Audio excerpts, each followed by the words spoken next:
Então vamos para aquilo que Deus tem para nós aqui nessa noite. Evangelho de João, capítulo de número 1. Primeiro capítulo do Evangelho de João. Nós vamos ler e vamos meditar um pouco acerca dessa passagem. Aleluia. Evangelho de João, capítulo 1, e a partir do verso número 1, está escrito assim: no princípio era a palavra, e a palavra estava com Deus, e a palavra era Deus. Ele, a palavra, estava no princípio com Deus. Todas as coisas foram feitas através dele, e sem ele nada do que existe teria sido feito. Nele estava a vida, e a vida era a luz dos homens. E a luz resplandece nas trevas, mas as trevas não a venceram. Houve um homem enviado de Deus, cujo nome era João, e ele veio como testemunha para que testificasse a respeito da luz, a fim de que todos virem a crer por intermédio dele. João não era luz, mas foi enviado para testemunhar da luz. A palavra é a luz verdadeira, que vinda ao mundo ilumina a toda a humanidade. Aquele que é a palavra estava no mundo, e o mundo foi feito através dele, mas o mundo não o reconheceu. Ele veio para o que era seu, mas os seus não o receberam.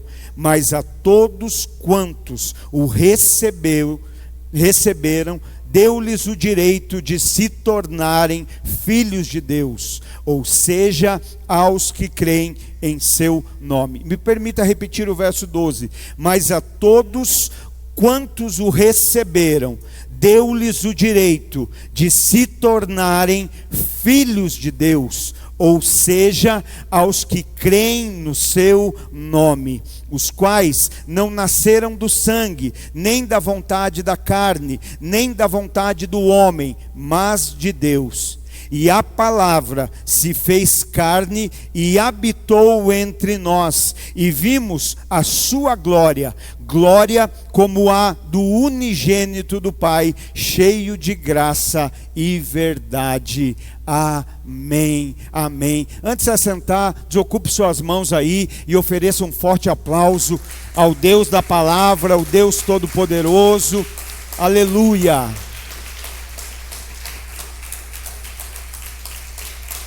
Glórias a Deus, amém, glória a Deus. Senta aí, querido, por favor.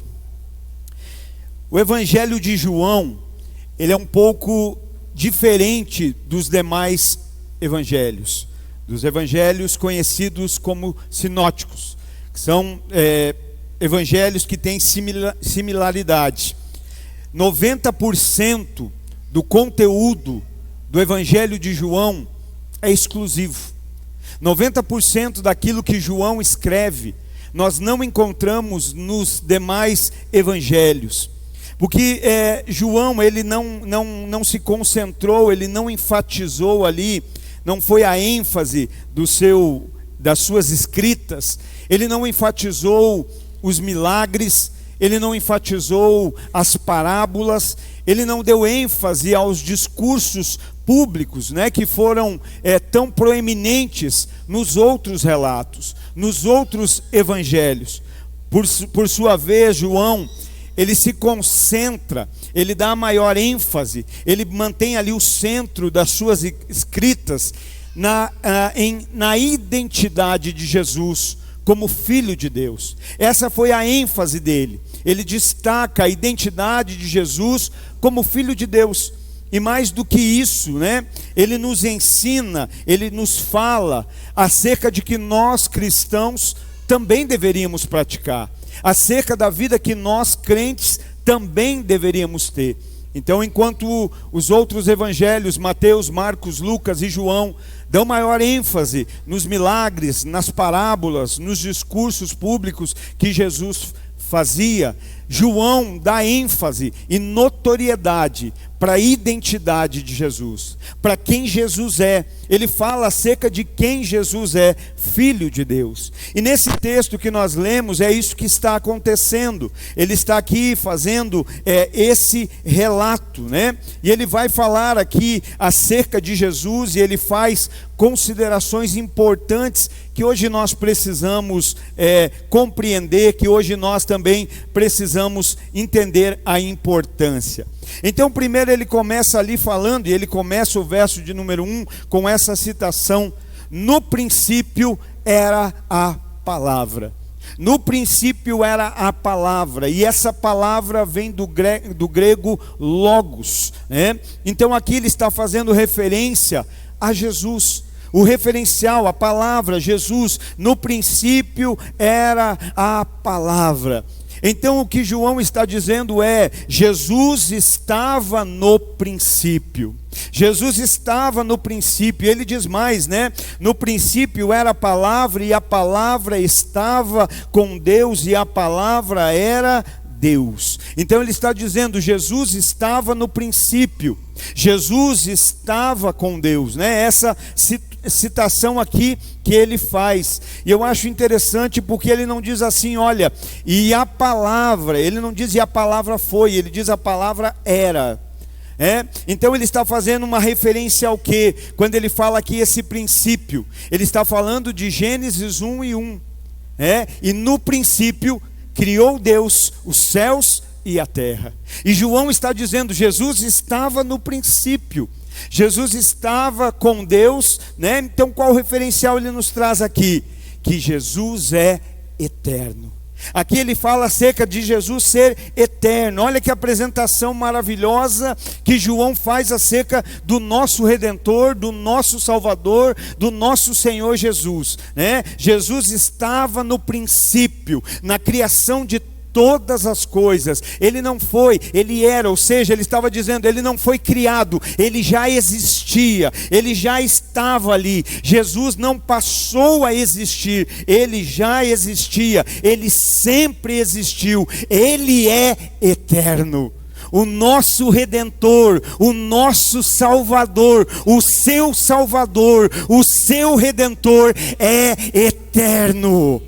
Que coisa linda, nós ouvimos acerca disso. Mas João não para por aí, João continua e ele diz: no princípio era a palavra, e a palavra estava com Deus, e a palavra era Deus. Então, depois de trazer essa atribuição da eternidade de Jesus, de ser eterno, de ser um ser eterno, o que ele nos traz, o que ele nos diz? Jesus é um ser divino, estava com Deus e era Deus. Então ele vem falar da divindade. Então ele não fala apenas do estar, mas ele enfatiza o ser Deus, enfatiza a divindade, enfatiza o seu atributo divino. O nosso Senhor é eterno, o nosso Senhor é divino, o teu Redentor é eterno, o teu Redentor é divino. E eu acho mais lindo que na continuidade disso ele diz então, o verso 2: e ele, a palavra, estava no princípio com Deus. E volto a fazer a referência, Gênesis 1:1, e Deus no princípio criou céus e terra. O que João está dizendo? Quando Deus está criando no princípio, Jesus está lá, Jesus está junto na criação, Jesus está junto no princípio de todas as coisas. Mas aí na continuidade ele diz então no verso 3: todas as coisas foram feitas através dele, e sem ele nada do que existe teria sido feito. Eu preciso repetir isso, querido. Todas as coisas foram feitas através dele, e sem ele nada do que existe teria sido feito. Então João fala de ser eterno, João fala de ser divino, mas João também fala de ser ativo. Jesus não apenas estava na criação observando, Jesus estava na criação participando. Ele estava ali de maneira ativa. Ele sempre existiu, ele estava no princípio, na criação de todas as coisas, como Deus. Mas observe que ele não está passivo, ele está ativo. Ele está participando, né? Ele está ali, olha, todas as coisas foram feitas através dele. Tudo foi feito através dele. Sem ele, nada do que foi feito existiria. Nada do que existe teria sido feito. Então fala acerca de ele estar ativo. E ele continua o relato então dizendo: nele estava a vida, e a vida era a luz dos homens. Nele estava a vida. Em quem? Em Jesus, naquele que é eterno, naquele que é divino, naquele que é ativo, naquele que participa, naquele que interage. Ele é eterno, ele é divino e ele é ativo. Mais que isso, ele é vida. Nele estava a vida. Onde está a vida? Em Jesus. Em Jesus, em Jesus ele está dizendo, né?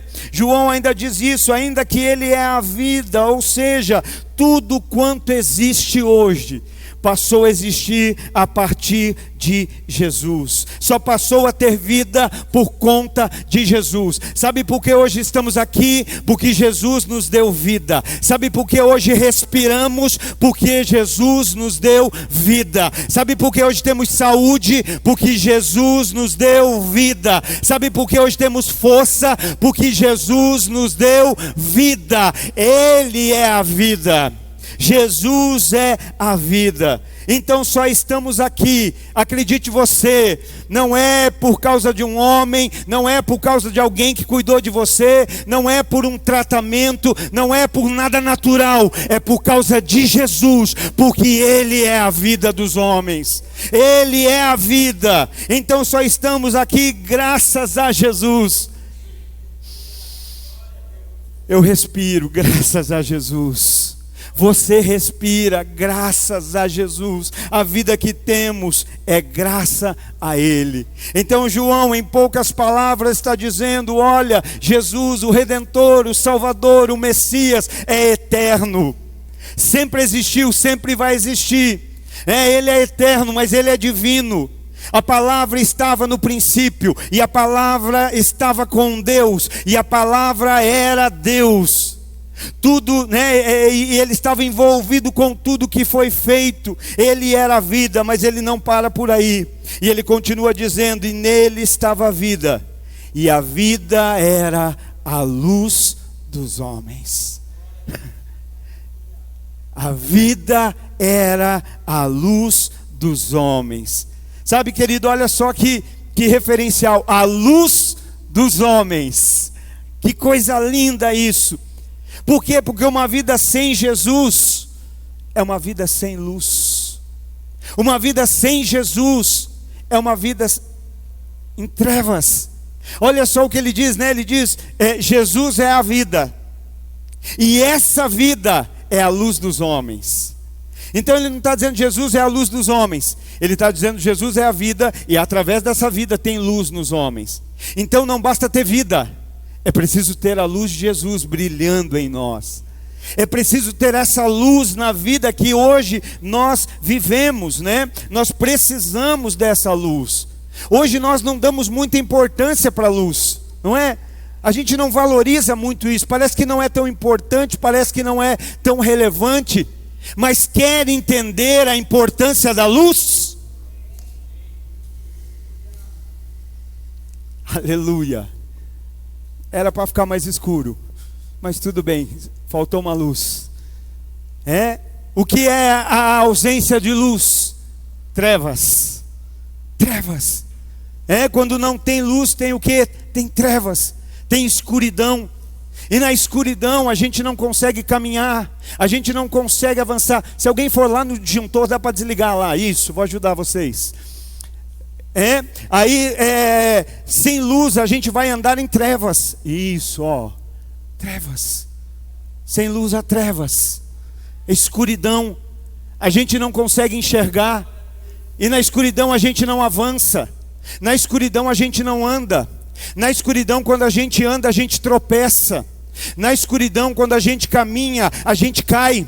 Na escuridão a gente se fere e fere ao próximo. Na escuridão é assim que nós nos movemos, de maneira limitada, de maneira perigosa, sem muito avanço, e pior, caindo, levantando, porque está escuro. Mas a Bíblia está dizendo que Jesus é a vida, e essa vida é a luz dos homens. Agora na luz tudo muda. Na luz tudo é claro, na luz tudo é olho no olho, é clareza, é transparência. Ele diz: eu sou o caminho, a verdade e a vida. Eu sou o caminho, a verdade e a vida. Na vida que é Jesus tem luz, e se tem luz tem verdade. Se tem luz tem verdade. Se tem luz tem verdade. Ele é a luz dos homens. Consegue entender que nós só valorizamos a luz quando falta? Consegue entender que o valor que ela é devida só é recebido quando nos falta? Muitas vezes nós podemos estar caminhando assim, em trevas. Podemos estar caminhando assim, sem luz, limitados, de maneira limitada pela ausência da luz. E sabe, querido, Ele é a luz. A vida, Ele é a vida, e essa vida é luz aos homens. Sabe, eu não sei se você percebeu, mas quando a luz acendeu, ela transformou esse ambiente. Apaga de novo para mim, fazendo um favor. Olha só, perceba, tenham aqui isso. Olha só, o ambiente sem luz, e agora o ambiente com luz. Muda ou não muda? Muda. Da mesma forma que a luz muda esse ambiente, Jesus muda a vida do homem.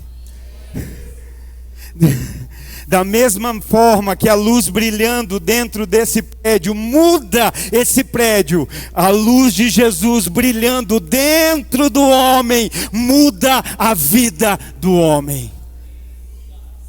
A vida de Jesus, a luz dessa vida brilhando em nós, nos muda, nos transforma. É uma luz que brilha aqui dentro. Não é luz para aparecer do lado de fora. Que luz que brilha do lado de fora é holofote. E crente não precisa de holofote. Crente só precisa da luz de Cristo brilhando em vós. Não é uma luz para apontar para a gente. Precisa ser uma luz que cega quem olha para a gente, para que só vejam a Jesus, para que só Jesus apareça. E olha que lindo. O que é que Gênesis 1:1 diz? No princípio Deus criou os céus e a terra. E a terra era sem forma e vazia. Como é o homem sem a vida de Deus? Como é o homem sem a luz de Deus? Vazio. Mas há esperança, porque Gênesis diz: e a terra era sem forma e vazia, mas o Espírito de Deus pairava sobre a face das águas. Sabe, Jesus pode trazer luz a uma vida vazia. Jesus pode trazer mudança a uma vida vazia. Então aqui é lindo isso, Ele falar tudo isso. Jesus, eterno, divino, ativo, vida, luz. E aí ele vai dizer o que a luz faz. E a luz resplandece nas trevas. Está entendendo? A luz resplandece nas trevas. A palavra de Deus diz que as trevas não prevalecem sobre a luz. Jesus é a vida, e essa vida é a luz dos homens. E essa luz prevalece nas trevas. E essa luz resplandece nas trevas. Às vezes a gente fala assim: eu não estou conseguindo muito porque as trevas estão densas. Não, está faltando luz. Não são as trevas, porque só há trevas onde não tem luz. Na verdade, a trevas é a ausência de luz. A treva se manifesta quando há uma ausência de luz. Mas João está deixando claro: Jesus é a vida, e essa vida é a luz dos homens. Tem luz brilhando aí? Tem luz de Jesus aí? É tudo que nós precisamos, queridos, é da luz de Jesus. Então aqui, depois de fazer essa citação, ele começa a falar de um homem. Ele fala de Jesus e agora ele vai falar de um homem. E ele diz: e houve um homem, João, chamado João. Aleluia. E ele diz, eu me atrapalhei aqui, e ele já me corrigiu. houve um homem enviado de Deus, chamado João, porque o mais importante não é o nome do sujeito, o mais importante é da parte de quem ele vem. E houve um homem enviado de Deus, chamado João. Olha que coisa linda, ele começa agora a fazer a citação de João, João o Batista, alguém que foi testemunha. Lembra que nós falamos esses dias aqui acerca de testemunhar? João foi uma testemunha. João estava testemunhando. Olha o verso 7. E ele veio como uma testemunha. Para quê? Testemunha para que testificasse a respeito da luz, a fim de que todos virem a crer por intermédio dele. João era testemunha do quê? Que sim, Cristo é a verdadeira luz, que sim, Cristo é o Cordeiro de Deus, sim, que Cristo é o noivo, eu sou apenas amigo do noivo, que sim, Cristo é o Messias. Então o testemunho dele era acerca de quem Jesus é. Ele testemunhava acerca da luz, né? É isso que nós precisamos entender acerca da pessoa de Jesus. Ele está testemunhando. E sabe por que isso é importante? Porque esse posicionamento de João traz sobre ele responsabilidade, traz sobre ele compromisso, traz sobre ele encargo. Porque começam a perguntar: quem é esse? É o Messias? Quem é esse? Ele diz: não, eu sou apenas o amigo do noivo. Não sou eu, é o que? É um senso de responsabilidade. Ainda que eu esteja pregando, ainda que as pessoas estejam se arrependendo, ainda que eu esteja batizando, eu sou apenas amigo do noivo. Eu não sou o noivo. Parece que é bem diferente de hoje. As pessoas testemunham de maneira que parece que elas são o próprio Cristo. Parece que algo que acontece na vida delas, elas se esquecem que não aconteceu porque nós somos bons, só aconteceu porque Ele é bom. Não aconteceu porque nós merecíamos, aconteceu porque Ele é graça, porque Ele é favor. E João está sendo testemunha do que? Do que Jesus faz? Não, de quem Jesus é. Ele é a luz. E aí sabe o que é lindo? Que quando a gente decide andar baseado em Jesus, apontando para Jesus, tirando o holofote e apontando para Jesus, sabe o que? Chega um momento que Jesus diz: eu vou validar o teu ministério, eu vou validar o teu chamado, eu vou chancelar aquilo que Deus te chamou para fazer. Como? João está lá batizando raça de víboras, mas está lá batizando víbora, e daqui a pouco ele vai batizar o cordeiro. Está batizando víboras debaixo do chamado, do encargo, entendendo: não sou eu, é Ele. O lema de João precisava ser o nosso. O lema de João precisa ser o nosso. Quem é crente, dá glória a Deus, por favor. O lema de João precisa ser o nosso: que ele cresça e eu diminua. Que ele cresça e eu desapareça.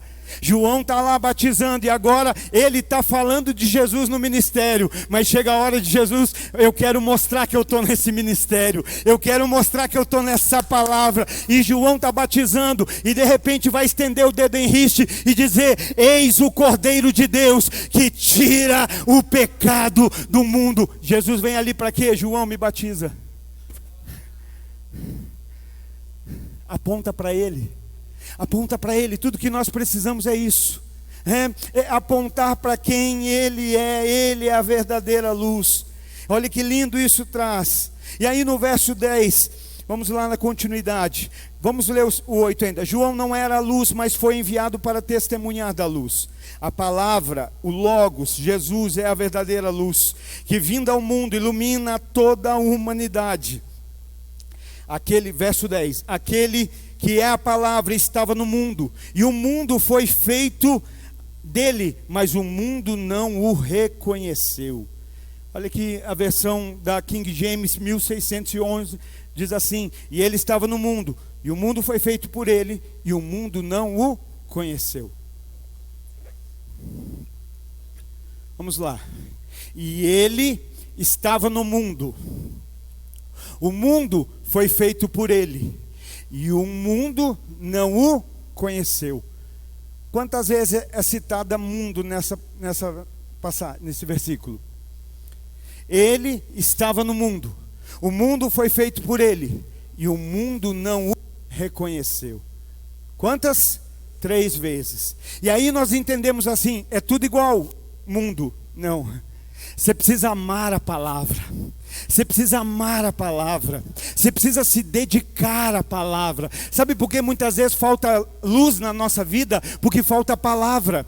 Falta o entendimento da palavra. A gente investe tempo, mais tempo em coisas banais, desnecessárias, triviais, em coisas muitas vezes até mesmo ruins, mas não investe na palavra, em meditar, né, em procurar saber por que ele diz 3 vezes essa palavra mundo. Aleluia, glória a Deus. E ele diz, ele estava no mundo, o mundo que ele formou, mas o mundo não o reconheceu.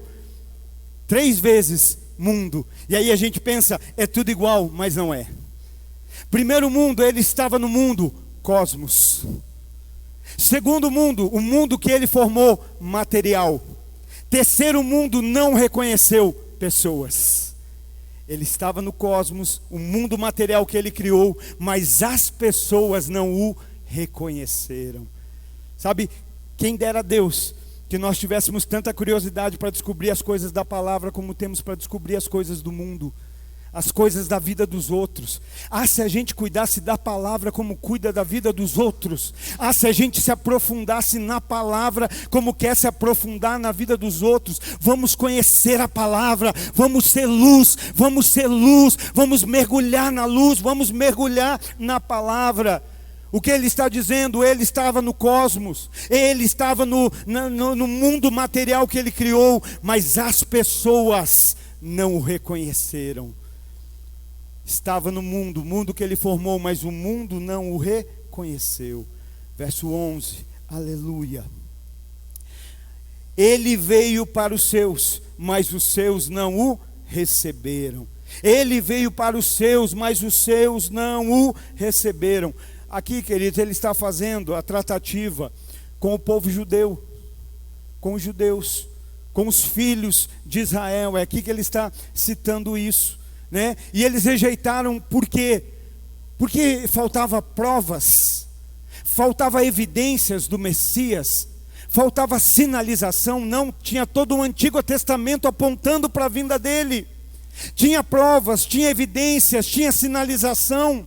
Então o que faltava não eram provas, não eram evidências, o que faltava eram olhos, o que faltava era visão, o que faltava era fé para aquele povo crer que ele era o Messias. Então a Bíblia está dizendo, e ele veio para os seus, mas os seus não o receberam.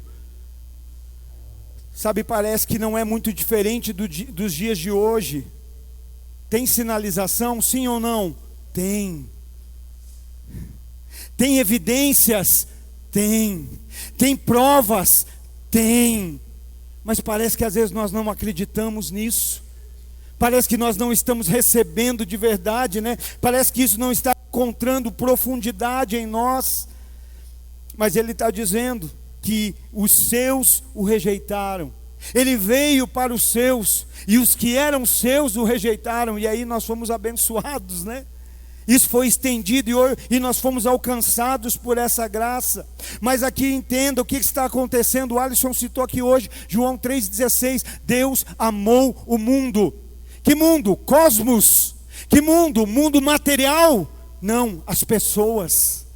Deus amou o mundo de tal maneira que deu o seu Filho unigênito, para que todo aquele que nele crê não pereça, mas tenha a vida eterna. Mas o texto está dizendo que os seus o rejeitaram. Será que hoje nós não dizemos que somos seus e da mesma forma o rejeitamos? Será que hoje nós não estamos nesse papel? Eu estou na igreja, carrego Bíblia, dou paz do Senhor, digo amém, mas talvez estou rejeitando. Sabe, ele amou o mundo, ele amou pessoas, mas o mundo não o conheceu. Ele aceitou, né? Ele recebeu, ele aceitou. Jesus amou quem deveria rejeitar. Jesus amou quem deveria rejeitar, e o rejeitado, nós deveríamos amá-lo. Ele rejeita, ele ama quem ele deveria rejeitar, e quem foi amado agora que tinha que amar, rejeita. Ele veio para os seus, mas os seus não o conheceram.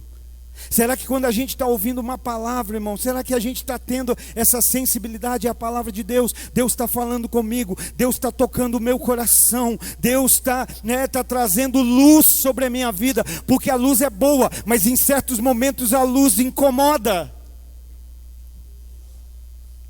Às vezes eu entro no quarto dos meus filhos querendo acordá-los, amistosamente. Acorda aí, gente. Bom dia. O sol já nasceu na fazendinha.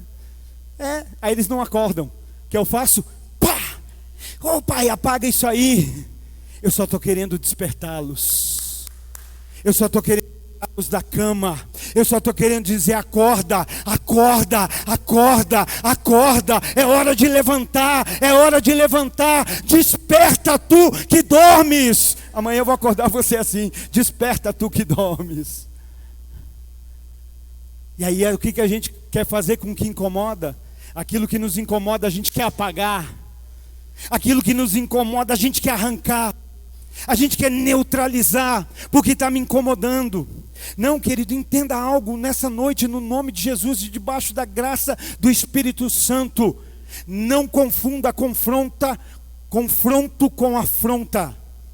A palavra de Deus não nos afronta, ela nos confronta. Porque a afronta traz vergonha, mas confronto traz despertamento. A afronta traz vergonha, mas confronto é para evitar a vergonha. Confronto é para que a gente desperte e não caia na vergonha. É para sermos confrontados, para nos despertar, para levantar, para ter um posicionamento. E às vezes a gente entende tudo como afronta. A palavra me afrontou, não, a palavra está confrontando. Será? Vamos lá. Eu acordo primeiro, depois a minha esposa acorda, e meus filhos que são mais novos, imaturos, acordam depois. A luz que incomoda eles não nos incomoda. A luz que irrita eles nos ajuda a fazer o que estamos fazendo. A luz que é desconforto para eles é auxílio para nós. Está entendendo? A luz que incomoda quem dorme é auxílio para quem está desperto. Então não reclama da luz, agradece. Essa luz está me despertando. E o Logos, e a palavra estava no princípio, e a palavra estava com Deus, e a palavra era Deus, e a palavra é a luz. A palavra é a luz. Sabe o que muitas vezes nós dizemos que somos seus, mas o que nós estamos dizendo é: apaga essa palavra, que essa luz está me incomodando. Fecha essa palavra, porque essa luz está me incomodando. Não, querido, essa palavra não te incomoda, ela incomoda o pecado que habita dentro de nós. A palavra não incomoda o cristão, a palavra incomoda aquilo que está em nós que não deveria estar. Então é esse o incômodo, querido. Não manda fechar a luz, não manda fechar a Bíblia, não manda apagar a luz. Abre o coração, abre o coração. Nós precisamos nos arrepender. Nós estamos mandando parar o que vai nos manter vivos. Às vezes nós queremos parar e depois lá na frente você vai entender o que eu estou falando com perfeita clareza. Vamos lá, verso 12. Aleluia. Tem gente acordada aí? Vamos ver se você está acordado mesmo. Verso 12. Mas todos quantos o receberam, deu-lhes poder de serem feitos filhos de Deus. Tem gente acordada. Tem gente acordada. Tem gente acordada entendendo a palavra. Todos quantos o receberam, deu-lhes o direito de se tornarem filhos de Deus, ou seja, aos que creem em seu nome.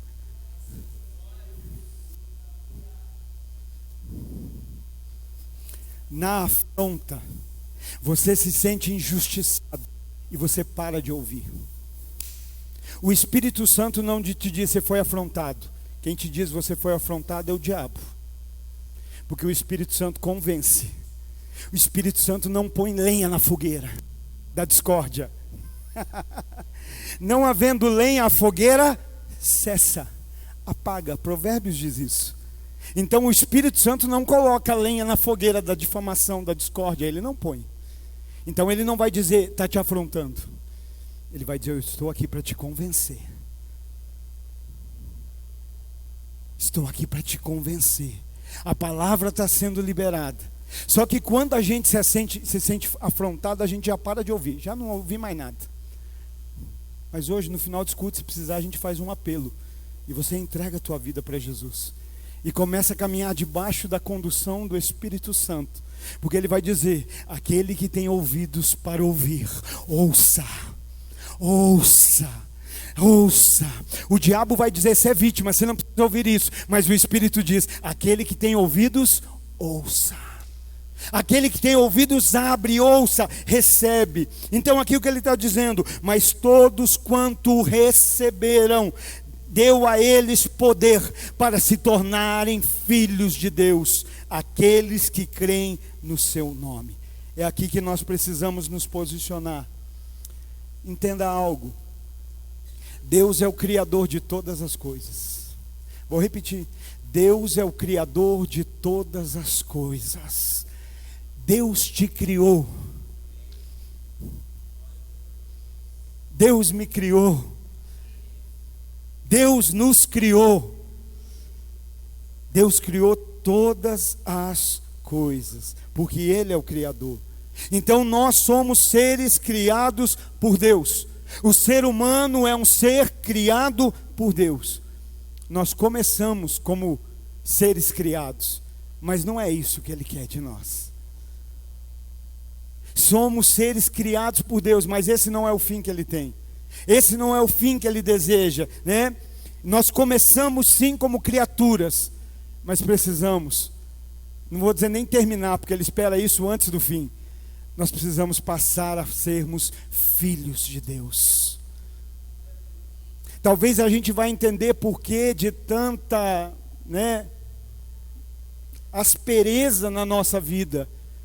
Porque talvez a gente até caminha como uma boa criatura, mas não como um filho. A gente é criado, fomos criados por Deus, todos nós fomos seres criados por Deus. Deus criou todas as coisas, mas o desejo dele não é que a gente permaneça como criatura. O desejo dele é que em Cristo Jesus nos tornemos filhos. Filhos. Pensa comigo qual é a relação entre um ser criado e o seu Criador. Qual é a relação entre alguém que cria e alguém que foi criado? Qual é? Tão somente funcionar, dar lucro, cumprir a sua funcionalidade, gerar receita, não é assim? Qual é a relação, ou qual era a relação do Steve Jobs e o iPhone? Qual era a relação? Criador e criatura. Qual era a relação do Henry Ford e o Ford T? Criador e o ser criado. Qual era a relação? Você funciona, dá lucro, minha empresa cresce, meu nome é reconhecido, eu ganho muito dinheiro através de você. Criador e criatura. Mas esse não é o propósito que Deus tem para nós. Por isso, o intuito dele é que não continuemos como seres criados. O ser criado, o objeto criado, quando é que ele volta para as mãos do seu Criador? Quando é que o ser criado volta para a fábrica? Só quando dá problema. O ser criado só volta para a mão de quem o criou quando dá defeito. O ser criado só volta para o Criador quando ele precisa de algo novo. Só vim buscar uma atualização, mas não vou ficar. Eu só quero ser atualizado, porque o ser criado só quer funcionar. Eu só quero funcionar, né? Mas será que é isso que Deus tem? Não, eu não acredito. E aqui que eu pergunto, qual é a relação entre pai e filho? Qual é a relação entre pai e filho? E deixa eu colocar um adendo aqui, um entre parênteses. Pai e filho da nossa época de filho. Porque hoje mudou tanto, né? Não sei vocês, mas eu sou ainda da época que eu pedia bênção para o meu pai. Eu sou ainda da época que pai era uma figura de respeito, de temor, de honra, de obediência. É desse relacionamento que eu estou falando. Então nós vemos que do ser criado para a criatura, qual é o relacionamento? Estraguei, me arruma de novo? Estraguei, parei de funcionar, dá para me arrumar? Eu não estraguei, mas eu quero estar atualizado, me atualiza. Faz um recal em mim. E o pai e filho? Pai e filho é um relacionamento de afeto, de carinho, de respeito, de proteção, de zelo, né? de um relacionamento assim. Volto a dizer, coloco duas questões aqui. Os pais antigos. E aí talvez você está dizendo, pastor, mas então eu não tive pai. Você não teve pai até conhecer Deus, porque quando você conheceu Deus, a Bíblia diz que Deus é o pai perfeito. Não sei quem te frustrou aqui, mas eu sei quem te curou lá. Eu não sei quem gerou trevas na terra, mas eu sei quem gerou luz em você no céu. E a minha Bíblia diz que a luz é maior que as trevas. A Bíblia diz que a luz não prevalece, a trevas não prevalece na luz. Qual é o relacionamento de pai? Afetividade, carinho, zelo, proteção, provisão. Não é isso? Então tudo muda. Sabe, às vezes eu tenho a impressão que alguns cristãos, crentes, vêm no domingo só para funcionar o resto da semana. Parece que a gente vem, vamos lá, bater o cartão para eu continuar. E aí por isso que não funciona o resto da semana.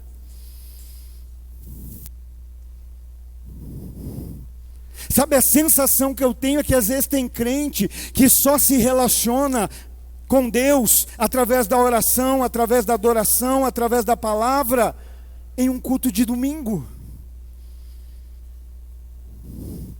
Parece que é só nessa 1 hora do domingo que a gente canta, que a gente ouve a palavra, e ninguém está aqui para apontar ninguém, querido. Eu estou olhando para a minha vida, mas estou te convidando, olhe para a sua. Olhe para a sua. Qual é o teu relacionamento diário com o Pai? Você se relaciona com o Pai ou você se relaciona com o Criador? Porque criatura se relaciona com o Criador, mas filho se relaciona com o Pai. E quem aqui é pai? Levanta a mão. Quem aqui é pai e os seus filhos moram com você? Ok. Você ficaria feliz se o seu filho chegasse na sua casa somente aos domingos? E ainda quando chegasse pedindo para comer, beber e ainda levar um troquinho?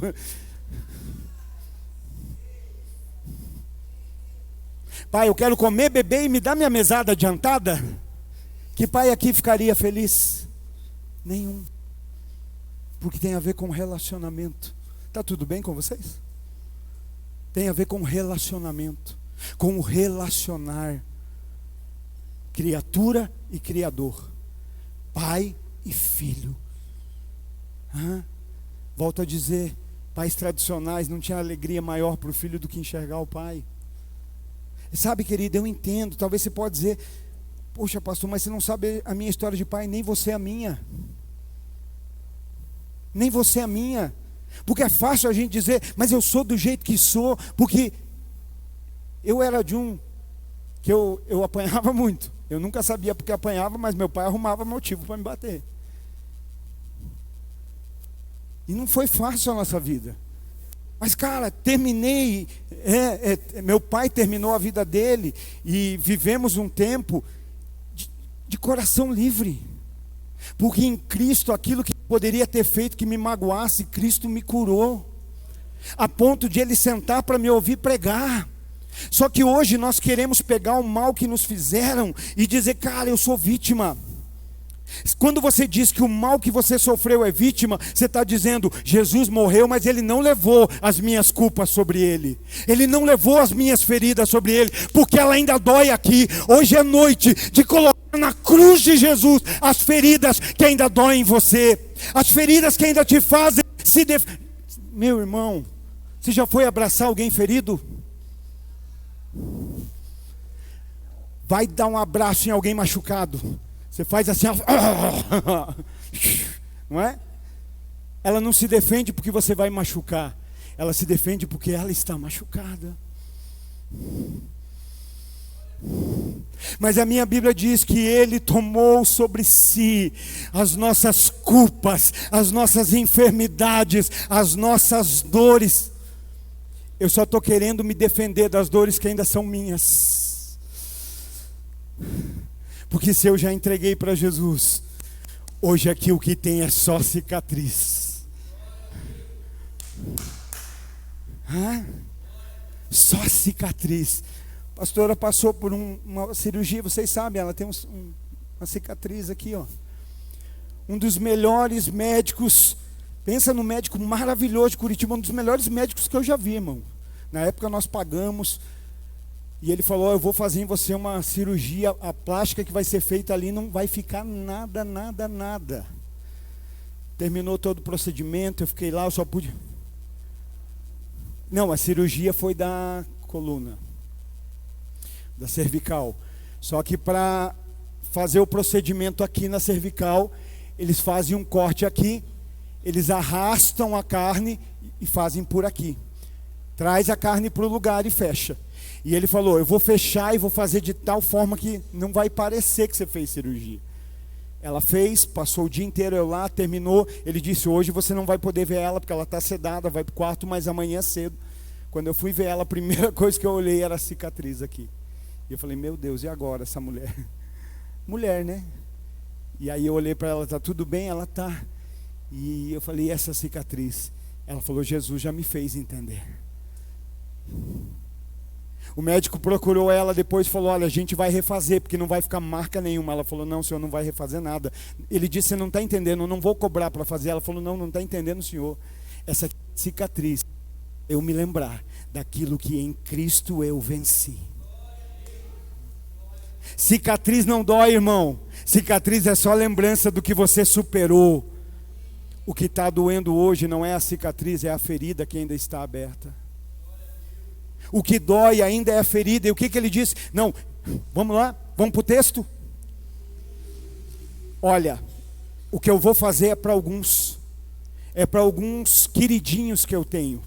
É para alguns selecionados que eu tenho. É para alguns que eu amo. E é para alguns que também são os meus chegados. É isso que ele diz? Ele diz: para todos quantos o receberam, o deu-lhes poder. O que é poder? A autoridade de se tornarem filhos de Deus. Ele amou o mundo, amou as pessoas. Ele morreu pelo mundo, pelas pessoas. Quando ele diz eu levei, quando ele diz eu levei, ele não levou de alguns, ele levou de todos quantos creem no seu nome. Mas sabe por que muitas vezes a gente não coloca os pés da cruz? Porque a partir do momento que eu coloco a minha ferida aos pés da cruz, eu não tenho mais desculpa para andar como eu ando. Lembra que eu falei do Paulo curado, o Paulo doente que anda como curado? E hoje o Espírito Santo me pegou. O Paulo é doente e anda curado. O Paulo tem espinho, tem enfermidade, mas anda como um curado. Lembra dos 10 leprosos? Jesus cura, eles se vão, mas só um volta para adorá-lo. Por quê? Porque os outros 9 estão curados no corpo, mas ainda estão enfermos na mentalidade. Paulo é o doente que anda como curado e tem curado andando como leproso. Eu não sei se os 9 estavam juntos ou não, mas tem chance. Leproso anda com leproso. 9 são curados aqui fora, mas a mentalidade não muda. E como não muda, leproso não pode chegar perto de Jesus. Um diz: eu não sou mais leproso, ele me curou do lado de fora e do lado de dentro. Eu vou voltar para Jesus. E nós hoje, como nós estamos, querido? Ele tomou sobre si as nossas enfermidades. Querido, as nossas ações revelam o nosso coração. O nosso comportamento revela o nosso sentimento. As nossas ações revelam o nosso coração. O nosso comportamento revela o nosso sentimento. Às vezes a nossa boca não fala, mas o nosso corpo fala. O nosso corpo fala pela gente. Sabe, será que você consegue compreender isso? Olha que palavra: eu só continuo andando ferido se eu quiser. porque tem alguém que já tomou essa ferida sobre mim. E mais, querido, nós nunca... Pode um cego guiar outro cego? Como que a gente quer ferido curar os outros? Eu acredito que Deus quer usar os filhos. Deus quer usar os filhos. Deus quer usar os filhos. Por isso nós precisamos compreender isso, né? A relação de pai e filho. Sabe, muitas vezes nós parecemos mais simpatizantes do que verdadeiramente cristãos. A gente parece que é mais um simpatizante do evangelho do que crente. Sabe, não são pessoas que simpatizam com Cristo, com o que Cristo pode fazer. Isso não é cristianismo. Mas são pessoas que decidiram viver como Cristo viveu. Pessoas que decidiram ser como Cristo é. É aí que é formado o cristianismo. Então a questão hoje é essa: é deixar de apenas ser uma criatura. Criatura tem dificuldade de conviver com outra criatura. A criatura fica enxergando o defeito da outra criatura, mas quando se fala de filho, tudo muda. Meus filhos não vivem o dia inteiro, eu te amo. Não, eles têm a diferença deles, mas são irmãos. Estão na mesma casa, permanecem na mesma casa, debaixo da mesma paternidade, andando por um bem comum, porque são irmãos. A questão é que às vezes a gente se reúne como um grupo de criaturas, de seres criados, que ainda não compreenderam essa palavra, o que Jesus está dizendo. Então olha só, vou perguntar para você e você me ajuda. As pessoas do mundo foram criadas por Deus, sim ou não? Todas. E por que o mundo está do jeito que está, se todas foram criadas por Deus? Se Deus criou todas as pessoas, por que o mundo está do jeito que está? Que o que muda o mundo não são criaturas, o que muda o mundo são filhos. O que transforma o mundo não são seres criados, são filhos. Olha que simples, vamos lá, Romanos 8 e 19, aleluia, glórias a Deus. Romanos 8 e 19.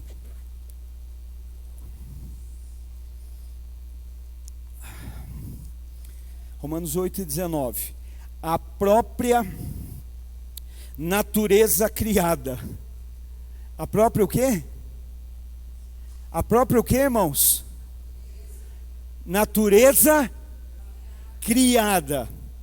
A própria natureza criada aguarda com vívido anseio que os filhos de Deus sejam revelados. A 1611 da King James diz assim: porque a ardente expectativa da criatura. A criatura, os seres criados por Deus, carregam uma ardente expectativa. E que expectativa é essa? A manifestação dos filhos de Deus. A manifestação dos filhos de Deus. Como é que nós podemos ser resposta para a criatura? Como é que nós podemos ser resposta para a natureza criada? Sendo outra criatura? Eu posso ser resposta para a criatura sendo outra criatura? Não. Eles não estão esperando uma criatura melhor. Porque às vezes a gente acha que vem para o culto para só sair uma criatura melhor. Não. Eles estão esperando a manifestação dos filhos de Deus. Dos filhos de Deus. E como nós podemos ser resposta para eles? Aí vem a pergunta, né? Como? Sendo guiados pelo Espírito Santo. Qual é a diferença da criatura e do filho? Qual é a diferença? Se eu mandar no seu filho, ele obedece? Não, porque o pai é você. Então qual é a diferença da criatura e dos filhos? Vamos para a Bíblia, porque a Bíblia responde. Aleluia, vamos em Romanos mesmo. Romanos 8, 13. Romanos 8 e 13. Porque se viverdes de acordo com a carne, certamente morrereis. Pega a sua Bíblia aí, por favor, pega ela. Olha aí na sua Bíblia. Na sua Bíblia. Vamos ler esse versículo todo mundo junto? 8:13. Pastor, mas minha versão é diferente. Não tem problema, cada um vai escutar aí. Não é para que todos escutem, mas cada um escute na sua versão. Romanos 8:13. Eu vou contar até o 3. E você pode ler como filho? Como filho, por favor, segura a sua Bíblia e lê. Romanos 8:13. 1, 2, 3.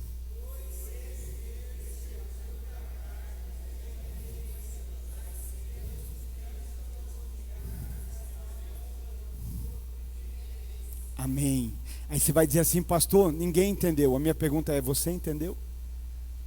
Você não leu para que todos entendam, você leu para que você entenda. A palavra estava no princípio, e a palavra estava com Deus, e a palavra era Deus, e a palavra é a luz. Então não é acerca de você apontar o holofote no irmão, é acerca de apontar a luz para o seu coração.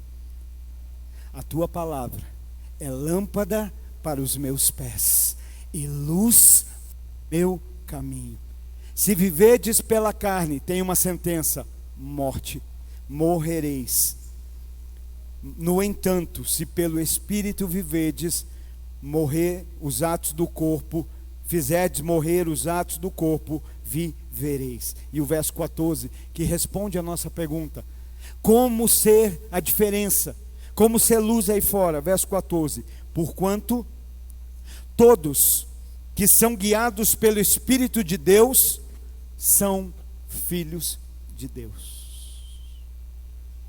Porque nesse momento a gente está se perguntando assim, pastor, como eu sei se eu sou criatura ou se eu sou filho? Como saber se eu ainda sou apenas um ser criado ou se eu sou filho? O que Paulo está dizendo?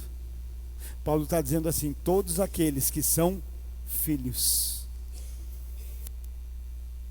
todos aqueles que são filhos, são guiados pelo Espírito de Deus. É simples a resposta. Não sou eu que eu tenho que me responder para mim mesmo. Será que eu sou guiado pelo Espírito de Deus? O que eu faço é debaixo da direção do Espírito de Deus? O que eu falo é debaixo da direção do Espírito de Deus? A minha vida é de fato guiada pelo Espírito de Deus? Porque Paulo não está dizendo assim, todos são filhos. Paulo está dizendo, os que são filhos são guiados pelo Espírito de Deus. É mais ou menos assim, os filhos do Telvis obedecem ao Telvis. É claro que os nossos filhos são educados e eles são obedientes, mas tem ordens diretas que só obedece o pai, não é isso? Então o que eu estou querendo dizer é que não tem como outro pai mandar. Se o pai é o Telvis que manda no André. Se somos filhos de Deus, quem manda é o Espírito de Deus. É isso que nós precisamos compreender. É para a gente pensar, é para a gente meditar. Será que eu sou hoje? Não sei que. Pensa assim: o que você fez na última semana tem a ver com a vontade do Espírito de Deus? O que você fez nas últimas 24 horas tem a ver com a vontade do Espírito de Deus? Porque é isso que nós precisamos entender. É o teste de DNA, como saber se é filho. O Espírito te guia. É o Espírito de... Pensa bem, porque coisas que você faz que te envergonham, aí você está dizendo que é culpa do Espírito? Existe uma diferença de a gente falhar algumas vezes, existe aquilo de a gente andar na falha. Nós falamos isso. Ontem eu ouvi o Alisson falando isso lá. Tem a diferença do pecado acidental e do pecado intencional, deliberado. E pecado, irmão, a gente pensa que pecado é só matar. Não, pecado é errar o alvo, é fazer o que Deus não queria que a gente fizesse. É fazer o que não queria, é ver o que não queria que visse, é falar o que não queria, é se comportar como não queria. E volto a dizer, tem um acidente, mas tem o intencional. E é nesse momento que talvez alguns de nós, a gente pode estar entrando em crise, falando, caramba, eu acho que agora eu entendi porque que o cristianismo era tão metódico para mim.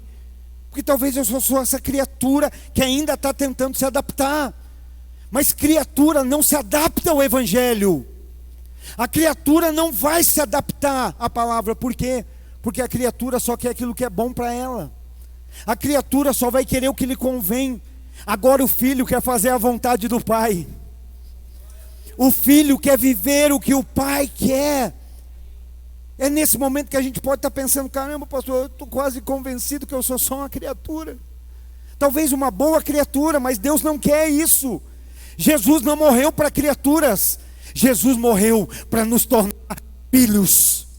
Filhos, e muda o relacionamento. Muda. Então o que é que eu faço, pastor? Agora eu pensando aqui, o que é que eu faço se eu estou quase me convencendo que eu sou só uma boa criatura? Talvez uma criatura que faz o bem. Não é isso que a gente se apega muitas vezes? Eu faço bem, eu não, sou bom para as pessoas. O que é que eu faço? Verso 12, o que ele diz? Mas todos quanto o receberam, deu-lhes poder, autoridade de se tornarem filhos de Deus. Qual é a palavra? Para quantos? Para alguns, para uns e outros, para os da Tetelestai, para os da Assembleia, para os brasileiros, do avivamento, é isso? Não, para todos, para o branco, para o pardo, para o amarelo, para o negro, para o rico, para o pobre, para a criança, para o adolescente, para o ancião, para todos. O que ele fez é para todos. Então não há uma exceção da parte de Deus. Por que eu ainda não sou filho? Se está aqui, olha, todos quanto o receberam, deu-lhes autoridade. Nós não temos autoridade de nos tornar, mas Ele nos deu. Para todos. Por que eu hoje ainda posso ser uma criatura? Porque eu não me apeguei a essa verdade. Todos quanto creram, deu a todos o poder de serem filhos, de se tornarem filhos de Deus. Como eu disse, não há uma acepção da parte de Deus. Não há uma acepção da parte de Deus quanto ao fazer, mas há uma rejeição da parte dos homens acerca daquilo que foi feito. Deus não está dizendo, olha, para alguns, é para todos. O que nos deixa de fora, a acepção de Deus? Não, a rejeição nossa. Rejeitar aquilo que Ele fez. Muitos não se tornaram filhos, não porque Deus não aceita, mas porque eles rejeitam o que Deus fez. Todos quanto o receberam, deu-lhes autoridade de se tornarem filho de Deus. Talvez você não entenda o que isso significa, e para a criatura é mais difícil, mas esse a todos quantos o receberam, deu-lhes autoridade, deu-lhes poder de serem feitos filhos de Deus. Sabe o que isso quer dizer? Que dinheiro nenhum na face da terra compra aquilo que Jesus deu para nós de graça. Nem todas as riquezas da terra compram aquilo que Jesus nos deu, a autoridade para nos tornarmos filhos. Há 20 anos, há 30 anos, há 40 anos, há 50 anos, há 60 anos, há 70 anos, acho que deu, 70 anos, Deus te criou. Ele te criou. Você veio a existir, você passou a existir, mas Ele não quer que você permaneça como criatura. Ele quer que você viva como filho. Filho. E agora, como viver isso, Compreendeu? Nós não nos tornamos filhos pela nossa força, não é pelo nosso esforço, é pela autoridade que Jesus concedeu. Você não é acerca de você fazer algo para ser filho. Ele nos deu autoridade para nos tornar filho, como? O recebendo. Então nós não temos capacitação para sermos, mas Cristo nos capacita. Nós não temos autoridade para ser, mas Cristo nos dá essa autoridade, para deixarmos de ser criatura e passarmos a ser filhos. Sabe, a palavra muda, o ambiente muda, o relacionamento muda, quando nós passamos a nos mover como filhos. E como isso ocorre? Como? Ele está deixando claro no verso 12: a todos quanto creram em seu nome. todos quantos o receberam, deu-lhes a autoridade de se tornarem filhos de Deus. Isso é, a todos que creram em seu nome. Sabe, esse crer vem do grego pisteu. E esse pisteu, esse crer significa estar persuadido a acreditar. Pastor, está querendo dizer que nós temos que ser persuadido a acreditar? Estou. O ser humano, ele usa o poder de persuasão para tanta coisa ruim, né? Mas vai persuadir o ser humano a crer, não é um homem. E o Espírito Santo convence do juízo, do pecado e da justiça. É Ele que gera essa persuasão em nós. Então, esse crer significa depositar confiança, convicção de verdade, que impele o homem de uma certa prerrogativa interna e superior à lei. Por que é que hoje a gente não precisa de uma plaquinha escrita: não mate, não roube, não calunie, não adultere? Você precisa, irmão? Na tua casa, até lá na parede, para você lembrar: não posso fazer o mal? Não está mais aqui fora, está do lado de dentro. É uma prerrogativa interior maior do que a lei. Não é acerca de uma placa me proibindo do que fazer, é acerca de uma instrução, ser guiado pelo Espírito sobre como viver. Verso 13, 1 João: os quais não nasceram do sangue, e nem da vontade da carne, nem da vontade do homem, mas de Deus. Nascer da carne, nascer do sangue, isso fala daquilo que é natural. Todos nós um dia nascemos da carne, do sangue, nascemos, todos nós. E quando nascemos, criaturas, seres criados por Deus. Mas o que ele está falando aqui, olha: os quais não nasceram do sangue, nem da vontade da carne, nem da vontade do homem, mas de Deus. Quem? Todos quanto o receberam poder e autoridade para serem feitos filhos de Deus, os quais creram em seu nome. Criaturas nascem do sangue e da carne, mas filhos de Deus nascem da fé. Criaturas nascem da carne e do sangue, mas filhos de Deus nascem da fé. Hebreus 11:6: pois sem fé é impossível agradar a Deus. É necessário que aquele que dele se aproxima reconheça que ele galardoa aqueles que o buscam, aqueles que o procuram. Efésios 2, 8 e 9 ainda diz: sois salvos pela graça, por meio da fé, e isso não vem de vós, não vem de obras, para que ninguém se glorie, mas vem de Deus. Sabe, querido, nós estamos vendo aqui acerca de salvação. Será que você consegue entender isso? Às vezes, como criatura, eu não sei se é assim, mas a maioria das religiões do mundo tem intrínseca em si mesmo a caridade. Muitas religiões que não confessam Jesus, elas têm ligado em si mesmo a caridade. Elas fazem o bem. Não estou dizendo que o cristianismo não tem que praticar o bem, pelo contrário. A palavra de Deus diz: não sois salvos por obras, mas sois salvos para boas obras. Então eu penso que o crente tem que viver o bem. Só que a criatura pratica o bem para compensar o mal que faz. A criatura não faz o bem porque ela nasceu de novo e ela quer praticar o bem. Ela faz o bem para compensar o peso na consciência, o peso do pecado, o peso da desobediência. Não, você está entendendo? Eu estou dizendo que o cristão precisa ser bom. Somos salvos não por obras, pela fé, pela graça por meio da fé em Cristo Jesus. Não vem de obras, vem de Deus. Mas somos salvos para boas obras. Mas as boas obras não salvam ninguém. Não somos salvos por boas obras. O inferno vai ter gente que fez caridade na terra.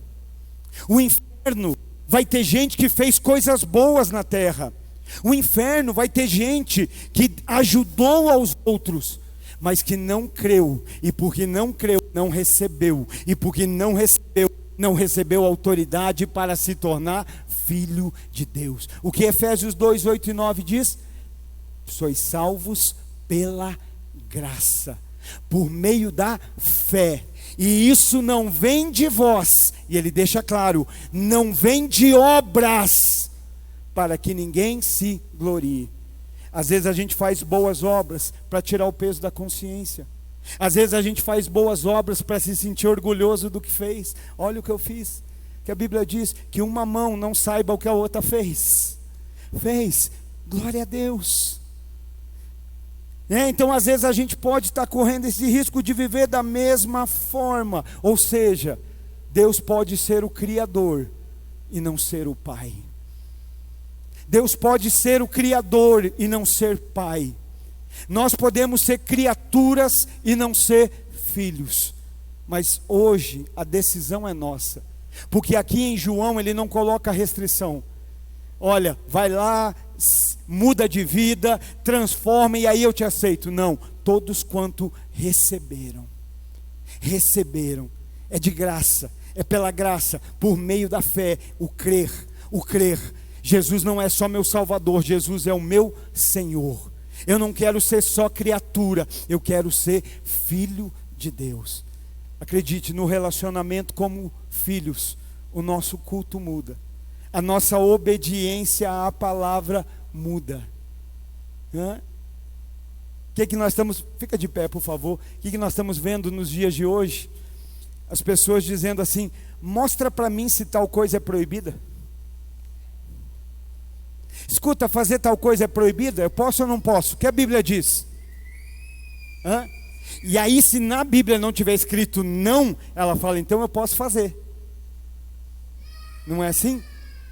Porque a criatura só está preocupada com manual de instrução, mas o filho está preocupado com aquilo que agrada o pai. E aí, será que o meu pai vai se alegrar se eu fizer isso? Meu pai nunca disse não, não faça. Mas talvez ele nunca me disse faça. Porque a mesma Bíblia diz que não diz não, também não diz faça. A mesma, tem gente que hoje vai até o limite do pecado, até onde eu posso ir, que não vai ser pecado. Relacionamento é muito mais do que lei. Relacionamento é muito mais do que regulamento. Filho não precisa de regulamento. Filho é fruto de relacionamento. Quem precisa de regulamento é só a criatura. Até aqui você pode ir, daqui você não. Mas filho não. Filho tem o coração do pai. Filho conhece o coração do pai e quer agradar ao pai. Me deixe ler aqui João 8, a partir do 31. Eu só gostaria da sua atenção nesse momento. A fé vem por ouvir e ouvir a palavra de Deus. E aí nós vamos cantar uma canção e vamos orar. Querido, mas hoje é uma noite que a tua caminhada cristã pode, eu acredito. Quando eu falo, eu não falo da boca para fora, irmão. Eu jamais vou subir aqui para falar coisas que eu não acredito. Eu acredito que hoje, se você tomar uma posição, porque é uma decisão, criatura ou criador, ou filho. Hoje é uma decisão. Eu posso voltar. Você pode ter chegado aqui como criatura e isso não é o problema. O problema é sair daqui como criatura. Depois de conhecer a verdade, saber a verdade, ouvir o Logos, ouvir a palavra, ter luz, porque a luz foi lançada. Deus perdoa o tempo da ignorância. Quando a gente passa a saber, já não é mais ignorância. Não, mas eu não sabia. Ele vai dizer, não, agora você sabe. Você pode ter vindo para cá assim, mas agora como você sai, a escolha é sua. Por que eu vou dizer para você, não deseje sair como criatura? Porque Deus deseja isso para você. Deus não quer que eu seja uma criatura apenas. Deus te quer como filho. Deus não deu Jesus para aperfeiçoar a criatura. Deus não deu Jesus para atualizar a criatura. Eu sei tudo da palavra, eu sei tudo de Deus, eu sei tudo da teologia, eu sei tudo da Bíblia. Mas hoje Ele está perguntando, mas você é filho? Você é filho? Você é filho? Não há barreiras, não há acepção, Não há restrições, todos quanto receberam, é para todos.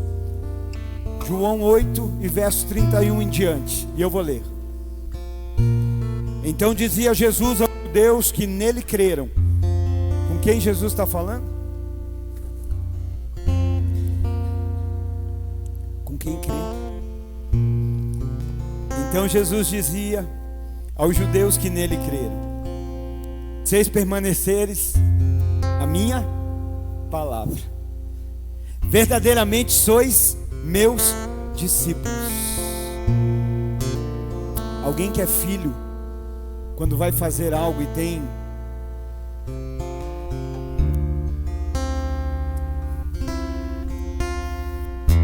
o Espírito guia para a palavra. Alguém que é filho não faz para depois pensar no que fez. O filho pensa antes de fazer. A criatura sai fazendo e depois ela para pensar. Mas o filho para. E é guiado pelo Espírito. E guiado pelo Espírito ele vai para a palavra. E Jesus está dizendo: vocês são meus discípulos? Então não passa na minha palavra, permanece. Não é de vez em quando, é permanecer na minha palavra.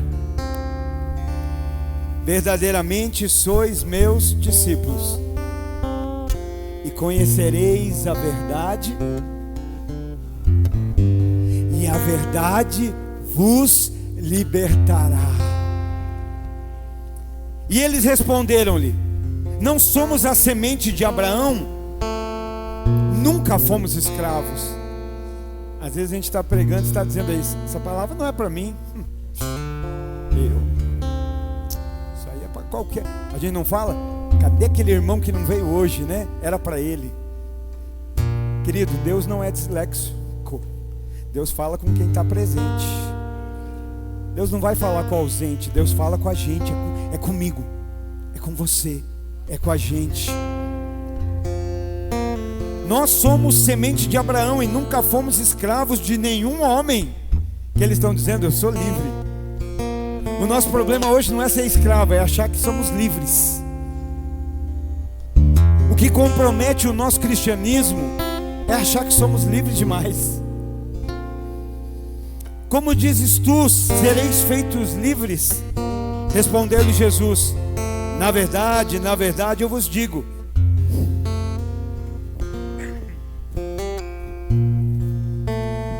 conhecereis a verdade e a verdade vos libertará.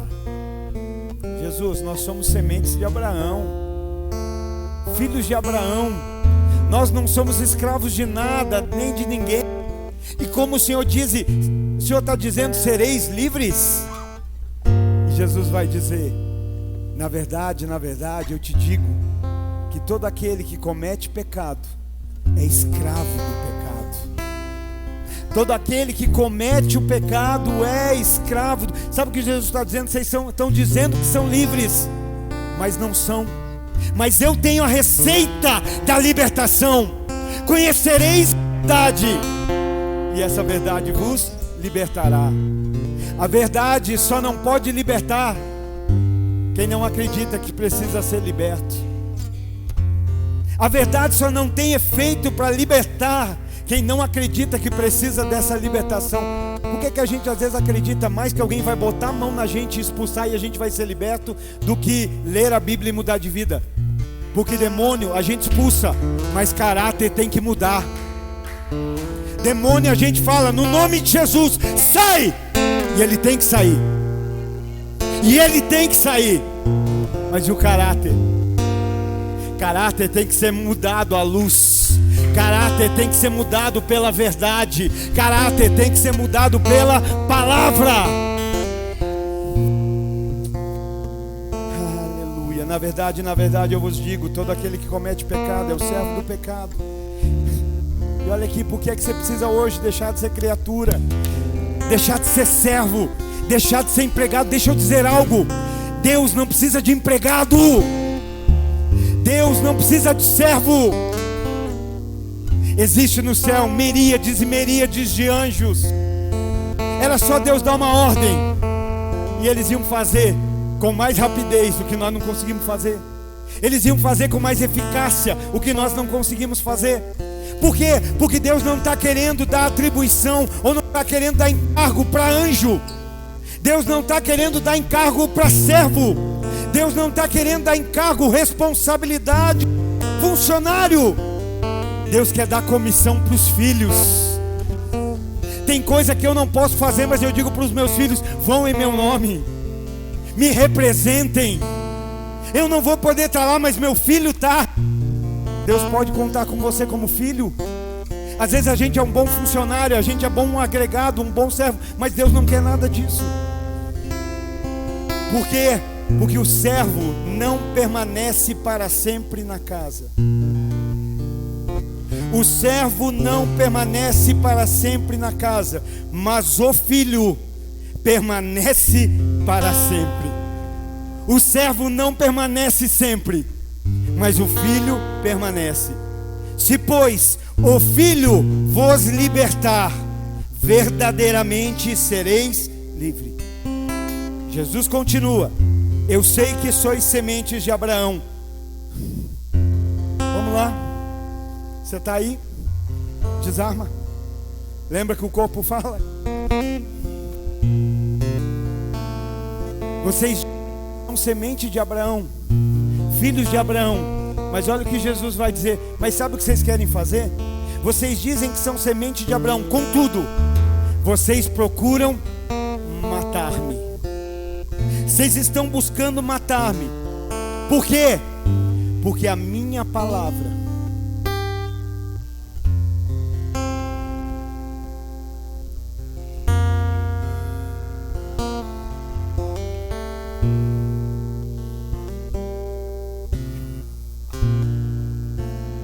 vocês estão tentando matar-me. Por quê? Porque vocês não dão paz? Porque vocês não carregam a Bíblia? Porque vocês não postam mensagens falando de mim? Não. Vocês procuram matar-me porque não há lugar em vós para a minha palavra. Porque não há lugar. Irmãos, quantas vezes você já saiu desse lugar vazio? Não porque não tinha palavra, mas porque sobrava orgulho, soberba aqui dentro. Alguém já disse: a gente vai ser sempre cheio. O problema não é ser vazio, o problema é ser cheio. Tem gente que é cheio de orgulho. Tem gente que não recebe porque é cheio de orgulho. Tem gente que é cheio de soberba. Tem gente que é cheio de vaidade. Pastor, mas eu não posso ser cheio. Pode, deve, mas cheio do Espírito Santo. Cheio do Espírito Santo. Jesus está dizendo: vocês procuram matar-me quando em vocês não há lugar para a minha palavra. É porque a minha palavra não encontra lugar em vós. Eu falo do que eu vi com meu Pai, e vós o que viste com o vosso Pai. Você está entendendo? Jesus está dizendo: eu tenho um Pai, vocês têm outro. Ele está falando com os judeus e está dizendo: olha, e ele começa lá, os que creram. Eu sou. É Jesus, gente. Jesus. Ele está dizendo para o povo assim: o que eu faço eu vi com o meu Pai, e o que vocês fazem, vocês aprenderam com o vosso Pai. Ele está dizendo: não é o mesmo.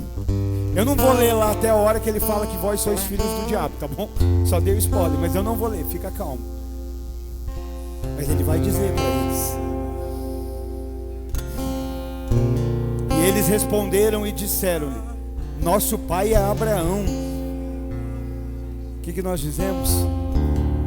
Jesus. Jesus. Eu sou de Jesus. A minha família é de Jesus. A minha casa é de Jesus. O meu negócio é de Jesus. Tudo que eu tenho é de Jesus. Jesus, Jesus. Não é assim. E eles estavam dizendo: nosso pai é Abraão. E Jesus disse: se vocês fossem filhos de Abraão, vocês fariam as mesmas obras de Abraão. Se fosseis filhos de Abraão, faríeis as mesmas obras que Abraão fez. Procurais agora matar-me, a mim, Homem que diga o quê? A verdade. Porque a verdade liberta, mas a verdade também incomoda quem não quer ser liberto.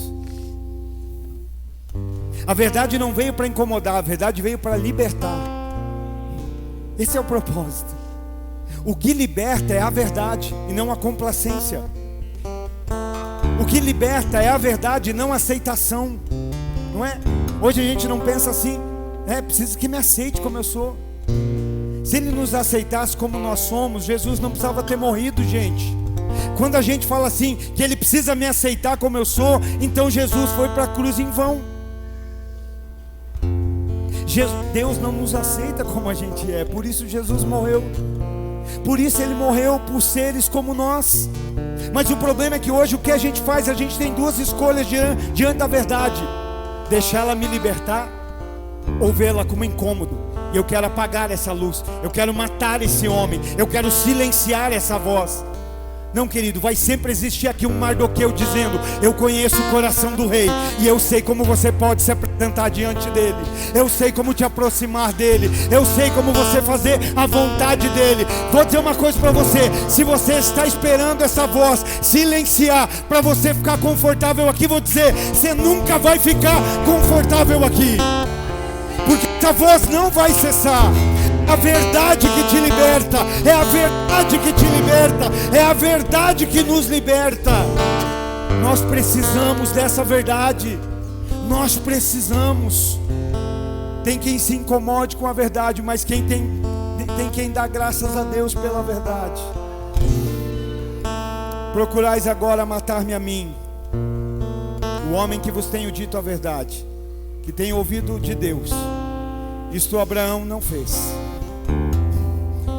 Vós fazei as obras de vosso pai. Disseram-lhe então: nós não nascemos da fornicação, nós temos um pai, Deus. E disse-lhes, pois, Jesus: se Deus fosse o vosso pai, vós me amaríeis, pois eu procedo e vim de Deus. Não vim de mim mesmo, mas Ele me enviou. Por que não entendeis a minha linguagem? Por que não podes ouvir a minha palavra? Ninguém está pedindo para se agradar a homens aqui. Nós estamos pedindo: ame a Jesus. O que você faz em resposta a amor a Jesus, é isso que importa. É isso que importa. Jesus diz: aquele que comigo não ajunta, espalha. Tudo quanto formos fazer, que seja por amor a Jesus.